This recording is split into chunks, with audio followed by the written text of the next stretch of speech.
Perkenalkan, nama saya Ria Anastasia dari kelas 12 IPA 3. Di sini saya akan membawakan renungan yang berjudul Ibadah yang Setia, yang terambil dari Roma 12 ayat 1 sampai 2.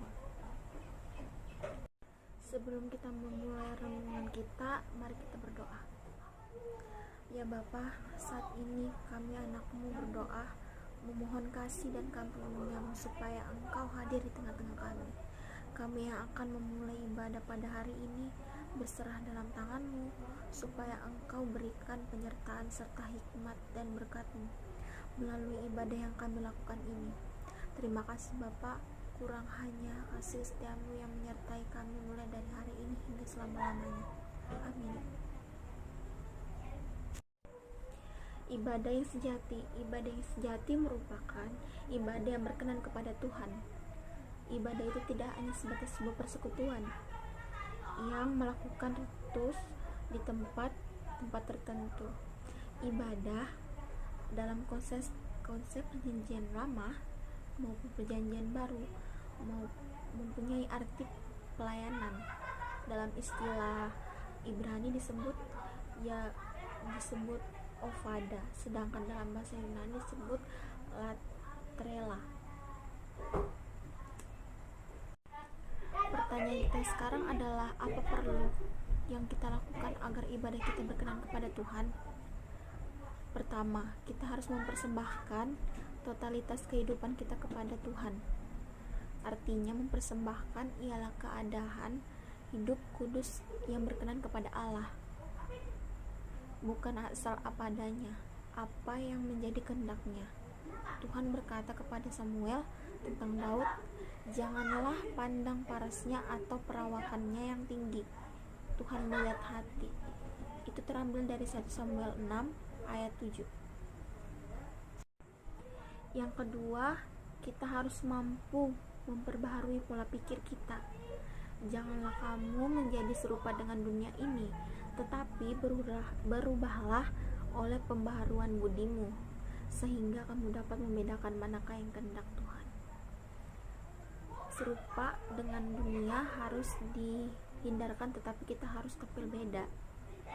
Ketiga, kita harus mampu menguasai diri dalam pelayanan.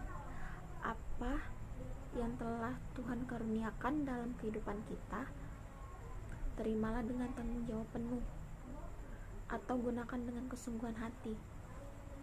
Janganlah kamu memikirkan hal-hal yang lebih tinggi daripada yang patut kamu pikirkan.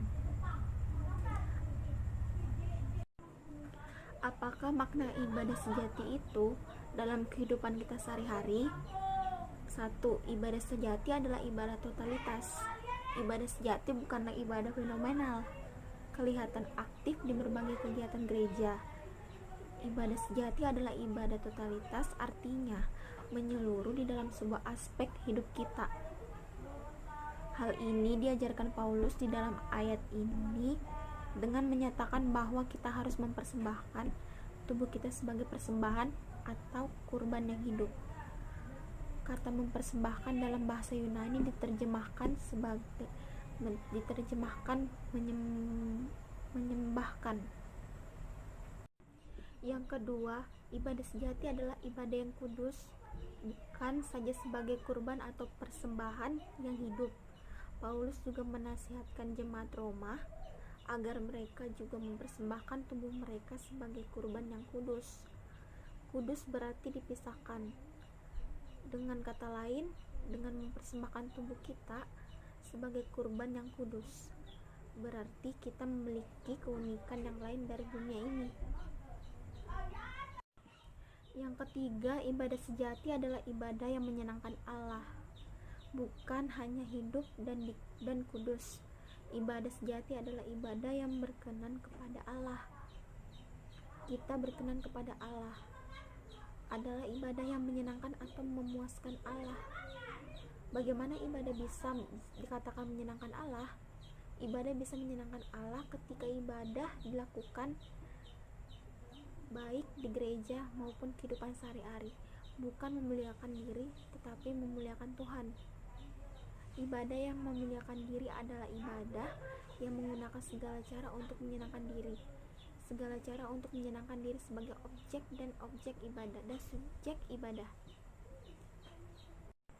Untuk mengakhiri renungan kita pada hari ini, mari kita berdoa. Kami bersyukur atas penyertaan-Mu Tuhan sepanjang pembahasan firman tadi.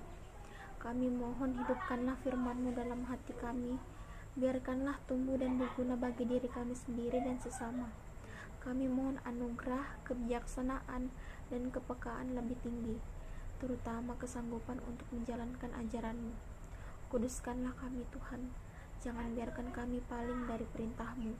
Berikan kami umat-Mu dalam keseharian kami selanjutnya di tempat masing-masing, agar dapat membawa kebaikan bagi sesama kami. Ya Tuhan, inilah doa kami. Dalam nama Tuhan Yesus kami sudah berdoa kepada-Mu. Amin. Sekian dari renungan saya. Bila ada kurang atau salah kata, mohon dimaafkan. Terima kasih.